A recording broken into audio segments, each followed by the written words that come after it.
Trust is one of those things that we talk about a lot, but rarely sit with long enough to understand how extraordinary it really is. It's not just a nice idea or a soft quality we sprinkle onto relationships to make them feel safe. It's the foundation, the invisible thread that holds everything together. Every friendship, every marriage, every partnership, every bond between parent and child, mentor and student, colleague and team. Without trust, nothing holds. And yet, trust is not made of concrete or steel. It is fragile, delicate, alive. When you think about trust, you realize it's an agreement we make with each other without ever signing a contract. It's the belief that someone will show up when they say they will. It's the faith that when I hand you my heart, my secrets, my vulnerability, you will carry them with care. Trust is the quiet confidence that if I stumble, you won't laugh, you'll reach for me. That when I'm not in the room, you'll speak of me with the same respect as when I'm sitting beside you. And here's where it gets complicated. The very reason trust is so beautiful, so sacred, is also the reason it carries within it the seed of betrayal. You cannot betray someone who has not trusted you. Treachery cannot exist without intimacy, without closeness, without the opening of the heart. The wound of betrayal cuts deep precisely because it enters through the same doorway where love, hope, and connection entered. That dual nature, that paradox, is what makes trust both our greatest strength and our greatest vulnerability. Think about the last time you trusted someone deeply. Maybe it was a friend you confided in during a hard season. Maybe it was a partner you shared your biggest dreams with. Or maybe it was a colleague you counted on to hold the line with you when everything was on the edge.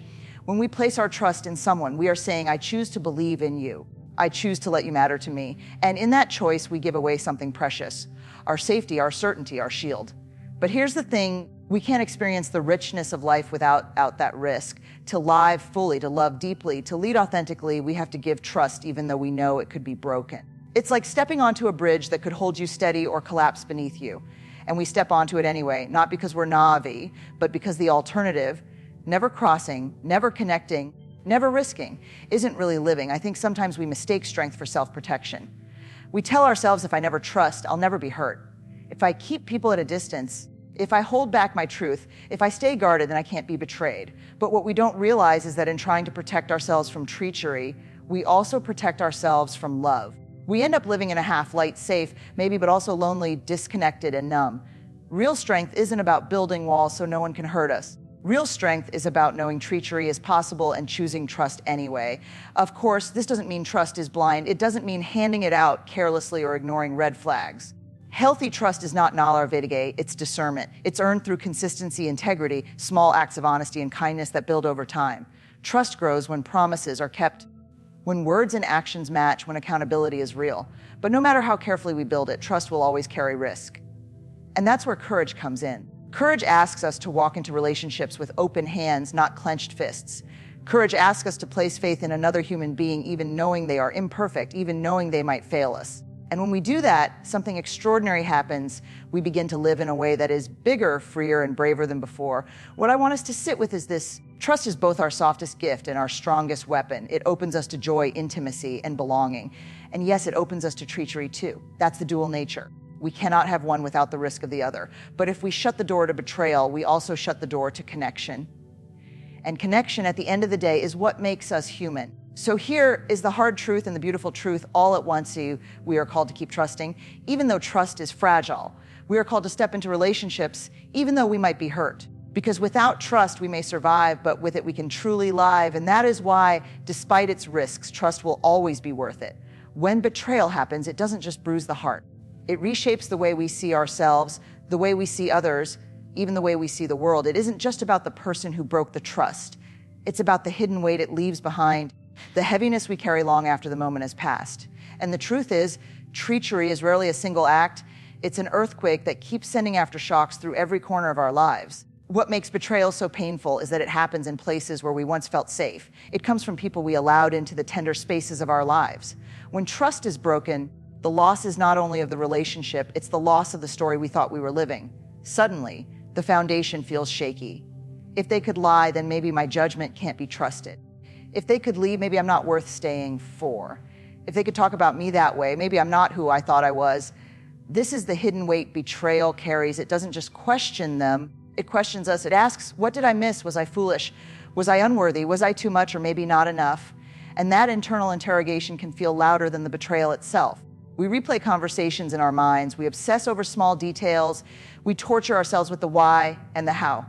We carry not only the wound, but also the shame, as though being betrayed somehow means we failed.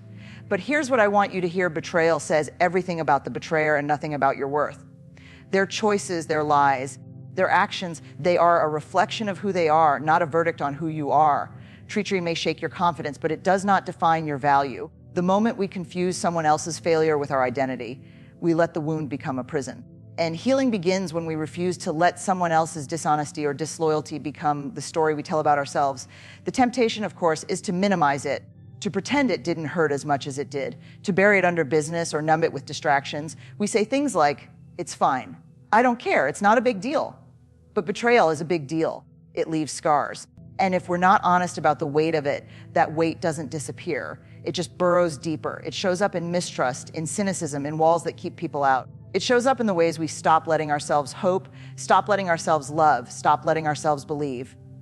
That's why acknowledging the pain is so necessary. Healing doesn't begin with pretending we're strong. Healing begins with telling the truth about what happened and telling the truth about how it felt. It begins with saying, "That broke me, that shook me, that changed me." It's in the honesty that we start to breathe again, because honesty is the opposite of betrayal. When someone betrays us, they are saying, "I will hide from you, I will deceive you."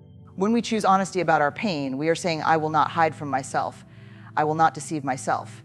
And I think there's another layer to this. Betrayal asks us to grieve. Not just the loss of a person, but the loss of a future we imagined, a trust we thought would last, a story we thought we were writing together.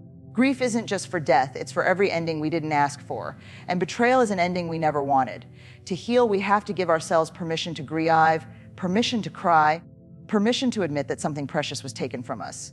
But grief, as heavy as it feels, has a strange gift. It moves us forward. When we let ourselves sit with the weight, when we let ourselves feel the depth of the wound, something begins to shift. Slowly, the questions get quieter. The shame loses its grip. We begin to see ourselves not as the one who was broken, but as the one who is still standing. Betrayal may have cracked the foundation, but it didn't destroy us. And that shift, that moment when we realize we can carry the weight without being crushed by it, is when we begin to reclaim our lives. We don't forget what happened, but we stop letting it own us. We stop replaying the story on a loop. We stop asking the same questions over and over. We start to move from "why did this happen to me" to "what will I do with it now?" The hidden weight of betrayal is real. It can feel unbearable. It can change the way we see everything. But when we choose honesty over denial, when we give ourselves permission to grieve, and when we refuse to mistake someone else's treachery for our own worth, that weight begins to lift. And when it does, what's left isn't weakness, it's strength. Because the story of betrayal isn't just that someone broke you. It's that you survived what was meant to shatter you. And that survival is where your healing begins. When we're standing in the wreckage of betrayal, it's easy to believe that all we've gained is pain, that the wound is the only thing left, sharp and raw, sitting in the middle of our chest. But if we look closer, if we dare to stay with the hurt long enough, something else begins to reveal itself. Treachery, as devastating as it is, carries with it lessons we might never have learned otherwise. It becomes, in a strange and often unwelcome way, a teacher. The first lesson is always clarity. When someone betrays us, we see them for who they truly are, not who we wish them to be. There's no more pretending, no more painting over the cracks. Their actions strip away the illusions. And while that reality hurts, there's freedom in it. We stop investing in a false version of someone. We stop pouring our energy into a relationship built on shaky ground. We see clearly, and clarity, though it burns, is always a gift. The second lesson is about ourselves. Betrayal pushes us into a mirror we never asked to look into. It asks us to examine how we love, how we trust, how we set boundaries, how we listen to our own instincts. Sometimes in the aftermath, we realize that we silenced our gut feelings, ignored the red flags, gave more chances than someone deserved. That recognition isn't about blaming ourselves. It's about reclaiming the power to live differently moving forward. The pain reminds us that we deserve better, that our boundaries are worth honoring, that our voice matters. And then there's resilience, the lesson we resist but cannot avoid. You don't know how strong you are until you've walked through betrayal and still found a way to stand. Treachery strips you down, and for a while it feels like you won't make it. But then, little by little, you notice that you're still breathing. You're still showing up, you're still capable of laughter. Even if it feels smaller at first, you realize that what felt like the end of you has instead become a part of your becoming. And that resilience, the ability to rise again, is something no one can take from you. One of the most profound lessons betrayal teaches is about empathy. Pain has a way of breaking open our hearts. When we've been through treachery, we understand in a deeper way what it feels like to be let down, to be deceived, to have trust shattered. And from that understanding, compassion grows. We become the kind of people who can sit with someone else in their grief without rushing them to heal. We become the kind of people who know how to listen without judgment because we know how much it matters to be heard when you're hurting. But perhaps the hardest and most important lesson is this betrayal shows us what we can control and what we cannot. We cannot control the choices others make. We cannot control their honesty, their loyalty, their faithfulness. And for a while, that powerlessness feels unbearable. But slowly, we learn to shift our focus inward. What we can control is how we respond. What we can control is whether we let their actions define our story or whether we write a new one. What we can control is how we carry the wound and what we choose to build from it. When betrayal becomes a teacher, it doesn't erase the pain, it transforms it. The wound remains, but it no longer owns us. Instead, it becomes part of the wisdom we carry forward. Wisdom about what trust looks like. Wisdom about what love requires. Wisdom about what we deserve and what we will no longer tolerate. Wisdom about who we are at our core, resilient, worthy, still capable of hope. And here's the part that feels almost impossible to say when you're in the middle of the hurt one day. The betrayal that nearly destroyed you will become part of the story that empowers you. One day, you'll look back and see that what was meant to shatter you actually sharpened you. That you are stronger, braver, clearer, and more compassionate because of it, that the wound didn't just take, it gave. It doesn't happen overnight. The lessons take time to surface. They emerge slowly, sometimes painfully, like light breaking through after a long storm. But they do come, and when they do, they change not only how we see betrayal, but how we see ourselves. Because betrayal, as brutal as it is never the final word. It is a teacher.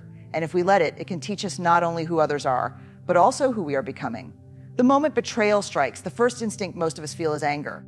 We want to fight back to even the score, to make the other person feel the same sting we've endured. Bitterness creeps in like a shadow, whispering that the only way to reclaim our power is through vengeance or shutting down.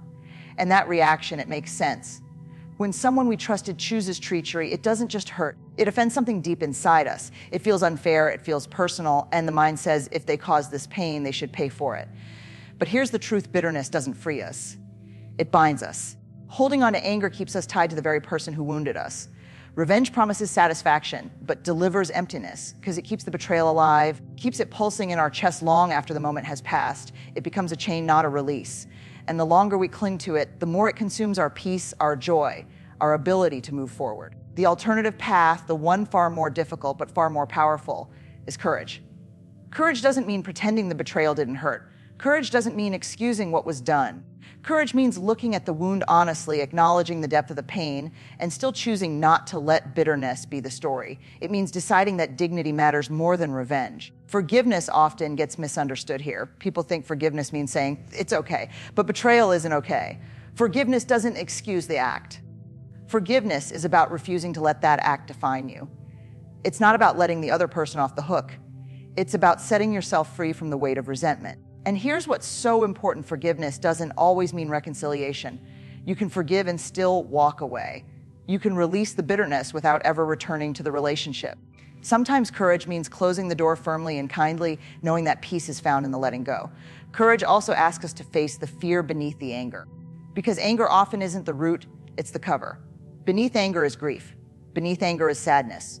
Beneath anger is fear that we'll never be able to trust again, never be able to love again, never be able to risk again. And when we strip away the anger and face what's underneath, we find the raw truth: we're afraid of being hurt again. Courage isn't the absence of that fear. It's the willingness to keep living fully despite it. Think about how different it feels when we choose courage instead of bitterness. Bitterness keeps us clenched, hard-guarded. Courage opens us, softens us, and allows us to live with strength and tenderness at the same time. Bitterness narrows our world because it convinces us that everyone is dangerous, that trust is impossible, that love is foolish. Courage expands our world because it allows us to step back into connection, knowing the risks, but choosing to risk anyway. I know how tempting it is to stay angry, to let bitterness build a fortress around us. It feels protective. It feels like strength. But real strength is quiet. Real strength is choosing not to mirror the very betrayal that hurt us. Real strength is saying, I will not let your choices turn me into someone I am not. I will not let your treachery steal my ability to love, to trust, to believe in goodness. That's what courage looks like. Not the absence of scars, but the refusal to let scars harden us into stone. And this choice is rarely a one-time decision. It's not as though we wake up one morning and say, I forgive, and it's done. Choosing courage over bitterness is a daily practice. Some days we do it well, other days the anger creeps back in, and we have to choose again. Healing is not linear, it's not neat. But every time we lean toward courage, every time we refuse to let bitterness own us, we take another step toward freedom. One of the most powerful shifts happens when we realize that courage isn't just for us, it ripples outward. When we show up with dignity instead of revenge, we model a different way of living for those around us. We teach our children, our friends, our communities that betrayal doesn't get the final say. We show that it's possible to rise with integrity even from the deepest wounds, and in that we create a legacy far more powerful than bitterness ever could. In the end, treachery tests us. It tests whether we will allow the wound to shrink us or whether we'll use it to expand. It tests whether we will become bitter or whether we will become brave. And in that choice, we reclaim the part of ourselves that betrayal tried to steal. Because the greatest victory is not revenge. The greatest victory is refusing to let treachery turn your heart cold. The greatest victory is choosing courage over bitterness again and again until freedom becomes your story. When trust is broken, it can feel like everything collapses at once. The relationship, the story we thought we were living, the safety we once felt, it all comes crashing down and what's left is rubble. In those first moments, rebuilding feels impossible. The ground beneath us doesn't feel steady. We look at the pieces and wonder if anything good can come from what's been destroyed. But here's the quiet truth: rebuilding is always possible. It doesn't happen overnight, it doesn't happen without work. But just because trust has been shattered once or twice or even many times doesn't mean we're condemned to live forever in ruins. Rebuilding after ruin is about slowly, carefully, intentionally laying down new bricks. This time with wisdom, with boundaries, with clarity that comes from experience. And rebuilding doesn't always mean repairing the relationship that was broken. Sometimes it does if both people are committed to honesty and change. But often rebuilding is something we do inside ourselves. It's the work of reclaiming our confidence, restoring our hope, and finding stability again in who we are. Treachery tries to convince us that we'll never feel safe again, never trust again, never love again. Rebuilding is the defiant act of proving otherwise. The first step is recognizing that healing is not linear. There will be days when you feel strong and sure, days when you laugh again and feel light again. And then, out of nowhere, there will be days when the wound feels fresh, when the betrayal replays in your mind, when the anger or sadness floods back in. That's not failure. That's not a sign that you're broken forever. That's what rebuilding looks like.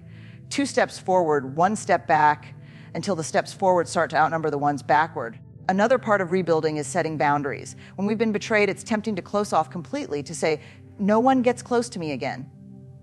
But boundaries are not walls. Boundaries are gates. They let the right people in and keep the wrong people out. They're built not from bitterness, but from wisdom. Rebuilding after ruin means learning to trust ourselves enough to set boundaries that protect our hearts without hardening them. It means saying, I know what I will accept, and I know what I won't, and I am strong enough to hold that line. A rebuilding also requires community. When betrayal happens, our instinct is often to isolate. We tell ourselves no one will understand, or we feel ashamed that we trusted the wrong person, so we hide. But isolation only deepens the pain. Healing happens in connection. It happens when we allow others to witness our struggle, when we let people remind us that we are loved, that we are worthy, that this one wound does not define us. Sometimes we borrow the strength of others until we find our own again. That's part of the rebuilding too. And as the rebuilding unfolds, something extraordinary happens. We start to notice that the very things that once felt like ruins are now shaping us into someone stronger, someone wiser, someone more alive. We learn to listen more carefully to our intuition. We learn to spot honesty and integrity more clearly. We learn that trust isn't about naivety, it's about discernment. Treachery sharpens our vision, and rebuilding allows us to use that vision to create relationships that are healthier and more authentic than before. The ruins, in other words, are not wasted. They become the foundation for something new. They remind us of what we survived. They remind us of the courage it took to stand back up. They remind us that even in the darkest moments, we had the strength to take one more step forward. Every scar, every crack, every mark left by betrayal becomes proof that we can endure, that we can grow, that we can begin again. And maybe the most beautiful part of rebuilding is this: we don't just rebuild to where we were before. We rebuild stronger. We rebuild with deeper wisdom, with a sharper sense of what matters, with a braver heart. The betrayal may have knocked us down, but the rebuilding teaches us to rise in ways we never imagined. So yes, treachery can tear things apart. It can break what felt unbreakable. But ruin is not the end of the story. Rebuilding is always possible. And when we choose to rebuild, piece by piece, step by step, we discover that what rises from the ruins can be more resilient, more beautiful, and more true than what was there before. Because betrayal may have been the chapter that broke us, but rebuilding is the chapter that proves we were never beyond repair. There comes a moment After the pain has softened and the rebuilding has begun, when we start to realize that betrayal doesn't have to remain just a wound, it can become a turning point. What once felt like the end of our story can, in time, become the very thing that gives our story power. And that's the gift hidden in the heartbreak, the chance to turn betrayal into purpose. When treachery first happens, all we can see is loss. We see the broken trust, the fractured relationship, the future that will never happen. But if we keep walking, if we keep breathing through the hurt, one day we look back and see something else. We see how the betrayal pushed us to grow. We see how it shaped our courage, how it taught us boundaries, how it deepened our empathy. What once felt like destruction becomes part of our becoming. And from that place, we have a choice. We can keep the lessons hidden inside, or we can share them. We can take the pain and turn it outward into something meaningful. When we share our story, we don't just heal ourselves, we light the way for others. Because someone out there is still sitting in the middle of their betrayal, convinced they're alone, convinced no one could possibly understand. And when they hear your story, when they see your survival, they realize they're not alone. They see that healing is possible. They see that what feels like the end might one day become a beginning. That's the power of turning betrayal into purpose. It transforms our private suffering into a public offering of hope. And turning betrayal into purpose doesn't always mean standing on a stage or writing a book. Sometimes it's as simple as sitting across from a friend and saying, I know what that feels like, and you're going to get through it. Sometimes it's raising children with more honesty and tenderness than we received. Sometimes it's leading in a way that creates trust where we once experienced deception. Purpose doesn't have to be loud to be powerful. Purpose is simply using what broke us to build something better for someone else. There's also something deeply liberating about refusing to let betrayal be wasted. When we choose to make meaning from it, we take back the power it tried to steal. Treachery says, I will diminish you. Purpose says, you made me stronger. Treachery says, this is the end of your story. Purpose says, this is just the beginning of a new chapter. By transforming betrayal into purpose, we prove that the wound doesn't define us, the way we rise from it does.